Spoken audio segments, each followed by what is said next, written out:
Hey guys, Kyle the Death Knight of Anime here, bringing you my review for One Piece episode 905. So, I guess I'll start off by saying, but from saying the episode kind of played out how I wanted it to, and basically did give me what I wanted, which is basically an extended amount of time on the Luffy versus Holdem fight, because as I said in a couple videos ago, my biggest gripe with that Hold'em versus Luffy fight in the manga, or was basically, even for just an underling of Kaido, he was taken out pretty fast. But here, it does at least give him a little more. It does give him the anime does give him a little more of that vibe of being a legitimate threat. Uh, I will say the trade off to that, however, is basically there are still a lot of in between padding to slog through on top of the other story points that were brought up in the episode. But so yeah, that of course is the trade off. But at the very least, I got some. But at the very least, I definitely feel I pretty much felt a little more satisfied with the fight in the anime than what happened in the manga, because yeah, I'm sorry, to me, as much as I love the manga, Hold'em kind of went out like a little bit of a pussycat. Okay, I'm just saying that he went out like a pussycat.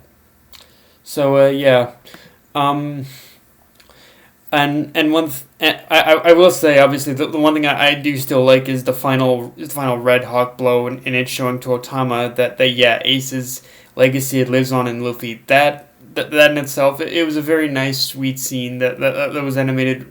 That was animated really well in the that was animated really well. So yeah, I'll give it that. Um, Now, one interesting thing we learn in this episode is that Jack the Drought is basically the ruler of Kuri, and the thing with a reveal like this is that since Jack is one of the top players in the Beasts Pirates, it's basically revealing to us that pretty much Kaido has more than likely given all of his top officers responsibility over a different region of Wano, and this act and with this knowledge, this more than likely being the case, and the knowledge we have, this actually does make saving Wano a little bit of a harder task than it was initially, because with this knowledge that pretty much that Jack is in charge of Kuri, and the other officers are more than likely in charge of the other regions of Wano. It basically shows that there are multi-layered threats in Wano, and the Buck just doesn't stop with just defeating Orochi and Kaido. Like you almost have to take out basically other officers, because they have the other officers as well, because they themselves have been having so much authority over Wano, and Orochi has been given so much authority over Wano, just from like Orochi allowing them to exist, because of this union of Orochi and Kaido. um and so yeah, it definitely it adds a little more hype to that as well. um and yeah, Law essentially confronted Hawkins in the episode, which even in the manga kind of irked me, because with a scene like that, Law made such a big deal previously about escaping, but about escaping,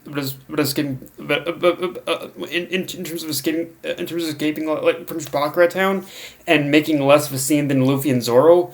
But and I get it. He's hiding it under a helmet, or a straw, or a bamboo hat, or a bamboo covering and whatnot. I get that.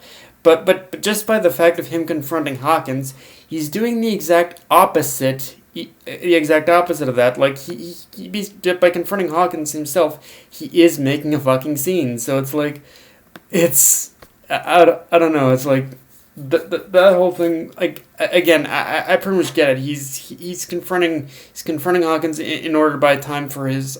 I suppose for his subordinates, in order to be the ones in order to implement the plan. But yeah, just confronting Hawkins as a whole, it feels a little counterproductive to what it feels a little counterproductive to what Law was basically saying about pretty much doing this discreetly and not making more of a mess than what Luffy and Zoro had done already. I mean, yeah, it seems weird. Now, with all that being said, let's talk art and animation because with this episode, it was weirdly one of those cases of a mixed bag experience. That is to say, there were a lot of great detailed and animated moments, but for each of those, there were still the moments that definitely stood out as cheaper looking. And the thing is, when it comes to stuff like this, I think we can all say that we've gotten used to this of the art and animation being a little bit of a mixed bag, but I think because of the more I think because of the style that pretty much Wano that the anime has gone with for Wano, and because of the more detailed and better animated moments, that were good looking. I think it's become easier in order to spot the less impressive looking moments and them standing out. And I think a lot of that just has to do with the specific style that they've gone with for Wano. Like the style is very modern plus old One Piece. So yeah, because of that, I don't know. It's weird, but I think it has made things a little easier it's made things a little easier to notice, I guess you could say. I mention this because if I'm being honest, a lot of her, like when it came to this character, she just kind of like faded into the background a lot when it came to the episode. But I really do have to take mention of the fact that when it came to O-Kiku in the episode, this was not one of her best showings. And thing is, I'd have to revisit the manga because I don't know how much of her stuff was padding and how much was in the actual manga. But yeah, this episode was definitely not not one of her better showings. I mean, I pretty much get where basically O-Kiku is coming from in the sense of not rocking the boat and whatnot. I get it that much. But at the same time, even though I get her not wanting to rock the boat and approach things very carefully because of the way that Kaido has set of the way that of how much influence Kaido has. At the same time, it also makes me question. At the same time, I have to admit that there are a lot of scenes in this this episode that make me say, "Why are you here? Like what's the point of you being here? You literally have no purpose for pretty much being here." The